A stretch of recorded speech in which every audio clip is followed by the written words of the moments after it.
Swayam Prabha. Digital India. Educated India.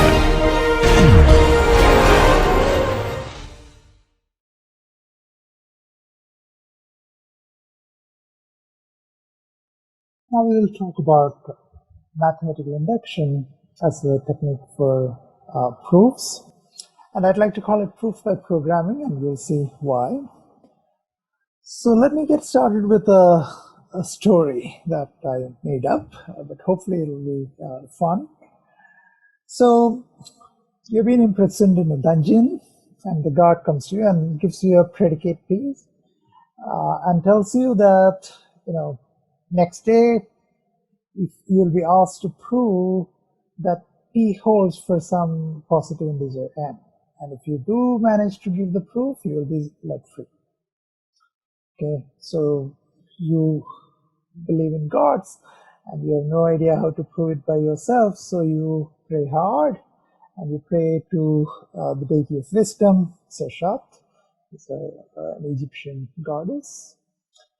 And you tell her, this is the predicate I need to prove, and she thinks about it and says, yes, what you have been asked to prove, you should be able to do, because for every positive integer, this predicate does hold. Okay, but she wouldn't give you a proof. She said, it's your job to prove, you prove. Okay, so you plead with her, and then she says, okay, here is the deal. If you give me a proof for pk for some k, then I will give you back a proof for pk plus 1, the next integer, provided you pay me 1 gold coin as a fees for upgrading your proof from proof of pk to a proof of pk plus 1. And that's something. You're hopeful because you already have worked out the proof for p1 and you are very rich, so you have a lot of gold coins. Okay? So next day, the guard comes and asks you for a proof of P207.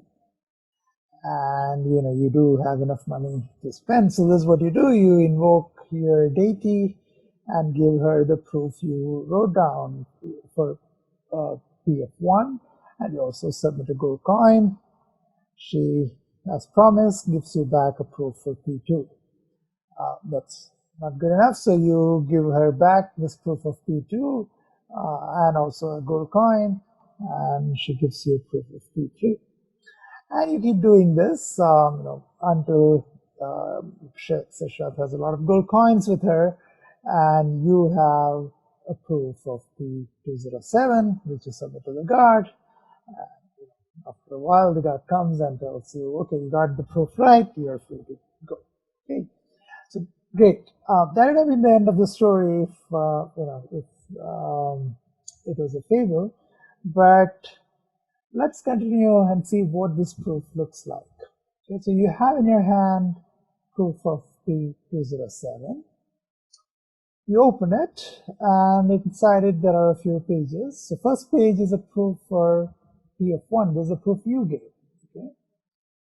The next page is a beautiful lemma that the deity wrote down for you and proved for you. And the lemma goes as follows. It says, for every positive integer k, pk implies pk plus 1. And then in the next page, she has this. So first line says, since p1 holds, that is in the first page, and since this lemma holds, you apply this lemma holds for every k, in particular it holds for k equal to 1, you will get p1 implies p2 by the lemma, right? And so since p1 holds and p1 implies p2, you put that together, you will get p2. This was her proof for p2. But then the proof goes on, says, okay, now we have p2, and by the lemma again, we have p2 implies p3. So you can put them together and you get P3. And so forth until you get P207. Okay.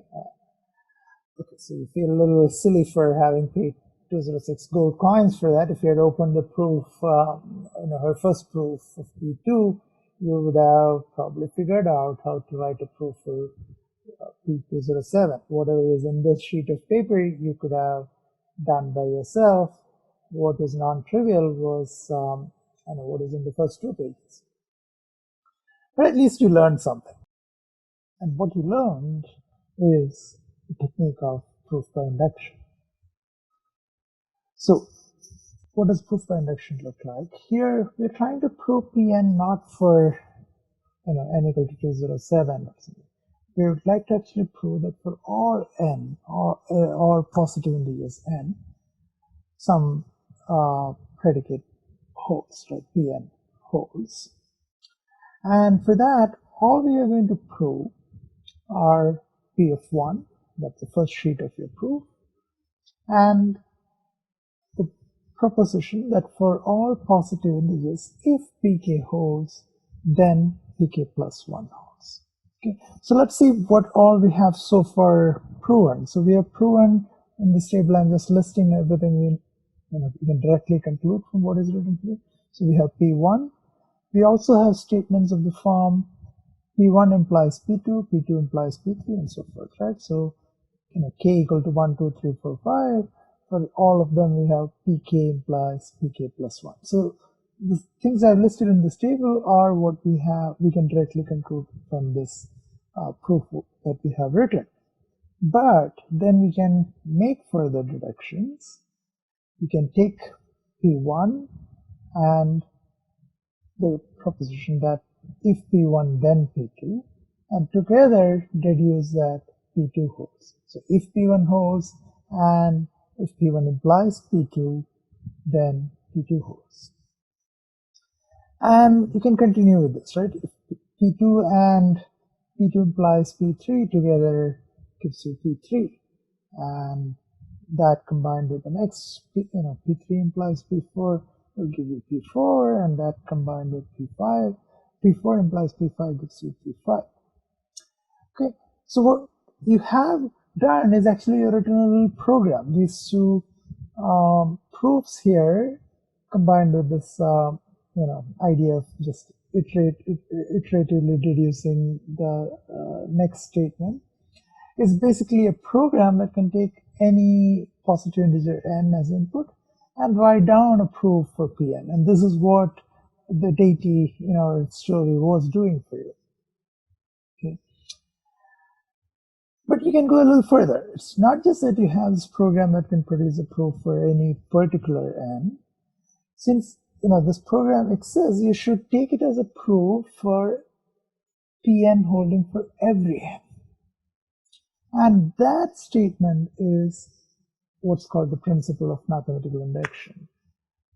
Given that there is this procedure, we can generate a proof for any Pn, we should conclude that Pn holds for every n. Okay. Now that's a little bit of by the way, this is called the weak mathematical induction, principle of weak mathematical induction. We'll see the strong one at the end of this clip. And this is actually an axiom about positive integers. It's not something that would hold for, say, the real numbers or something. The fact that you can get to every positive integer starting from 1 by adding 1 at a time, and if you have these two statements, you should take it as a proof that for all n Pn holds, that is an axiom in our system, okay? Or in a typical system for positive integers. So that's that's what we are going to use. So instead of writing down this table and going through this argument, we would just say by using this axiom. So by the principle of mathematical induction, from these two things we can conclude that for all positive integers n Pn holds. So this deduction from these two, the claim that it holds for all n, uses in addition the axiom of mathematical induction. And a little bit of terminology. So P1, that the proposition P1 is the base case, so you have to prove the base case yourself. The program wouldn't do it for you. And you also have to provide the induction step to the program so that the program can churn out the proof for larger integers.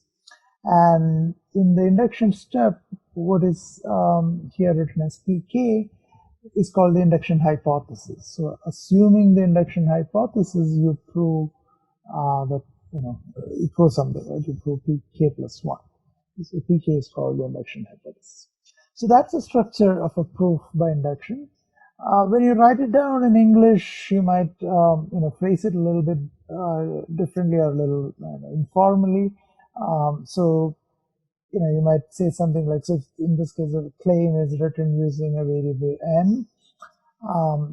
You should point out that you're going to induct on n.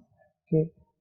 Sometimes this n may not be explicit in the statement. You might have said something like, we induct on some function of something that appears in the statement. We'll see such an example later. Okay, so you have to clearly say what you're inducting on, and suppose that variable is called n, then the base case, instead of, since you might just say something like, we prove the claim for n equal to 1, which means, if this predicate, if this claim was written as in terms of variable pn, you would just say something like, this is basically saying substitute 1 for n in this predicate. And you would just, instead of repeating the claim and rewrite, writing it with 1 instead of n, you might just say the claim holds for n equal to 1 without repeating what the claim is. And similarly, you would then state that, by the way, it's very useful and important to state what you're going to prove before you jump into the proof. So you would say, okay, now I'm going to prove the induction step. So we shall prove that for any k greater than or equal to 1, which here means every integer greater than or equal to 1, if the claim holds for n equal to k, again, instead of saying pk or repeating the statement of the claim, I'm just going to say the claim holds for n equal to k. So I'm using n as a variable, and k, of course, k is also a variable here, right, for any k greater than or equal to 1. But this variable n is used as to indicate what is used in the statement of the claim. So you go there and substitute wherever you saw n, you write down k. So then you get a claim. And if that holds, what you're proving is that if that holds, then the claim holds for n equal to k plus 1. So do the same thing, rewrite the claim again with wherever you had n, write k plus 1 there. Right? So to save yourself some duplication or repetition, you just it's okay to just say d claim holds for n equal to k and d claim holds for n equal to k plus 1, as long as it's clear what you mean. And then you jump into the proof of, so okay, fix a k, let's assume the claim holds for n equal to k, and make a sequence of arguments to show that the claim holds for n equal to k plus 1. Okay. So as I said, when I say the claim holds for n equal to 1, what I mean is p1, and here pk, this is pk plus 1. Also, we do a few variations often on these proofs. We'll see more as you work out more examples.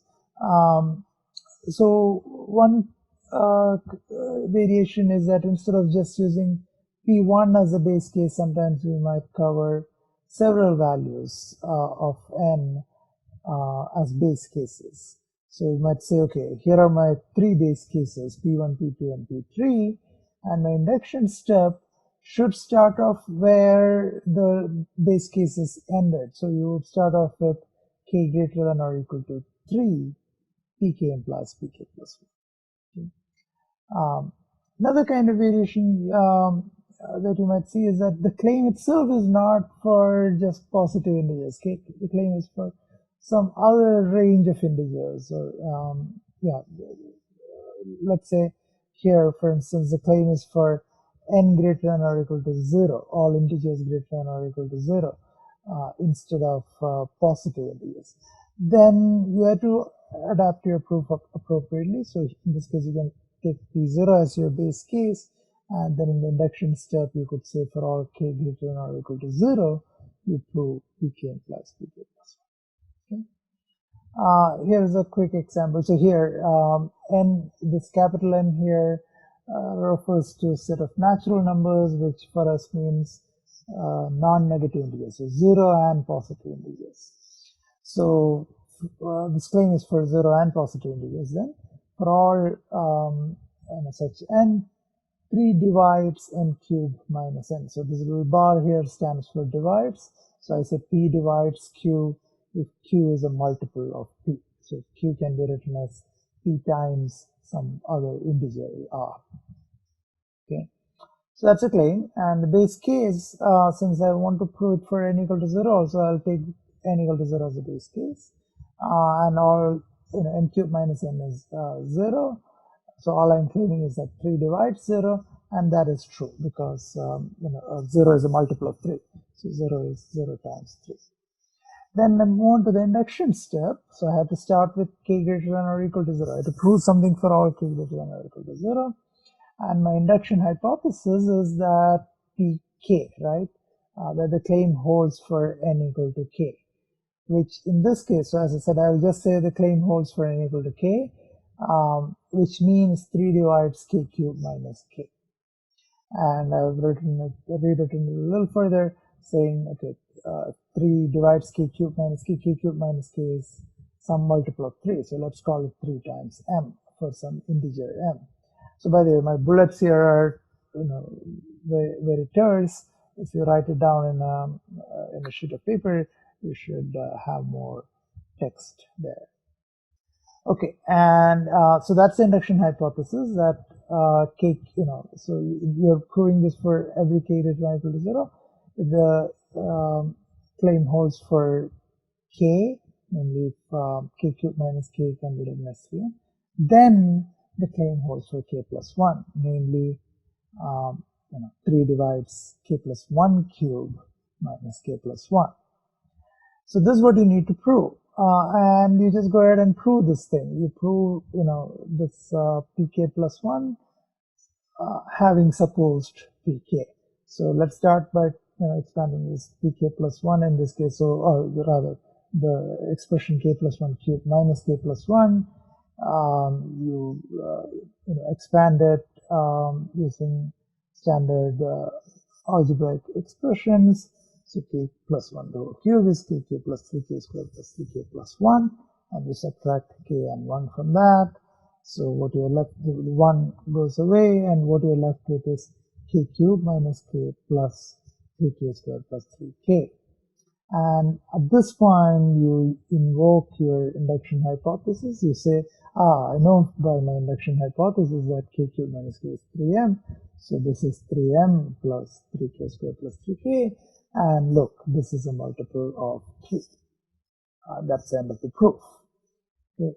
Now, in this case, it so happens that you could have proven this thing without using induction and in a more direct way also. And that's many times that is the case. But it's just that proof by induction could be much simpler, or of course in some cases that's pretty much the only way you can go about the proof. Yeah, so here the proof without induction looks like this n cubed minus n. You factorize it and you get n minus 1 times n plus 1. So it's a product of 3 consecutive integers. So it is a multiple of 3. At least one of them is a multiple of 3, and therefore the whole thing is a multiple of 3. But our point is to learn about induction here. So you can ignore that proof. So so remember, just going back to the template we had for proof by induction, sometimes you would see this proof appear in disguise, in the sense that you won't explicitly see a reference to mathematical induction in this proof, this axiom that I mentioned. Right. So here is a proof, a template for the same kind of statement, that for all n in z plus, for all positive integers, Pn holes. Okay. So again, we are going to do pretty much the same thing. We will first prove P1, and then we are actually going to prove the same thing as stated here for all positive integers k. But instead of saying pk implies pk plus 1, I have written the contrapositive. So not pk plus 1 implies not pk. But it's the same thing. Okay, but I'm going to use it in this form. We'll see in a second. Okay, so my starting point is the same. My program is the same. But instead of appealing to mathematical induction at this point, I go ahead and do a little more work. So I'll say, okay, I'm going to prove, I'm going to go back to the statement and try to write down a proof for this. Okay, and at some point in the proof, I will use what I have here. So here's my proof. So it's a proof by contradiction. So for the sake of contradiction, let's assume this doesn't hold. Okay, so it's not the case that for all n, Pn holds. So what does that mean? It means there exists some n in z plus such that Pn does not hold. Now there could be many such n's for which Pn does not hold.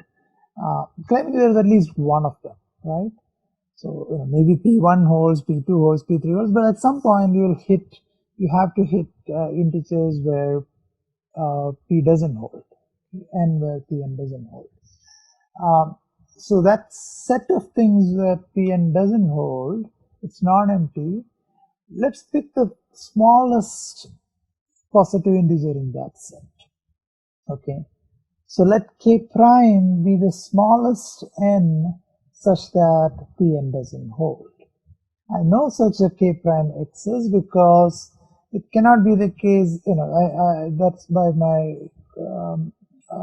assumption that this is a non-empty set of positive integers, and I'm just going to, maybe that set doesn't contain 1, it doesn't contain 2, but at some point it has to start containing some integer. So I'll pick the first such integer. Okay, and further, I know that k prime is not 1 because P1 does hold. So k prime is 1 is not in that set of integers where Pn doesn't hold. Okay. Okay. Now let me consider k prime minus 1. So it is also a positive integer because k prime is 2, 3 or something. So k is 1 less than that, it's still a positive integer. Now since I said so k prime is k plus 1, right? So I said P does not hold for k plus 1, right? So k prime was an integer, so P does not hold. So negation of P k plus 1 is true. But I have proven this, that if negation of P k plus 1 holds, then negation of Pk holds. So I'm going to invoke this statement I proved, and I get negation of Pk. However, this means k is also an integer for which this predicate does not hold. But remember, k prime was supposed to be the smallest integer, and now I have a k which is strictly smaller than k prime, and is also an integer for which p doesn't hold, and that's a contradiction. That contradicts this fact that I picked the smallest such integer k prime. Okay. So this is a pretty legitimate proof. Where did the mathematical induction disappear? And if you think about it, I made a slightly a slight leap here by saying I'm going to pick the smallest integer from this set of from this non-empty set of possible. Well, that actually is a non-trivial statement. If I give you a non-empty set of real numbers, you cannot pick the smallest real number from that. You may not be able to pick the smallest real number. Right? For instance, all positive real numbers, there is no smallest real number, the smallest positive real number. But for integers, that's not the case. I give you any subset of any non-empty subset of, there always is a smallest element in that set. And but that is an axiom that comes with the formalization of integers. Okay, and this axiom is called the well-ordering principle. It can be shown that it's equivalent to the principle of mathematical induction. So we will use mathematical induction explicitly in work. You can just, right after doing this, you can just state by mathematical induction. But you could have equally well used the well-ordering principle and use this template here. As you can see, it's a little more, verbose, right? You need to make a few more steps to conclude your proof. But it's good to know that this is the same thing.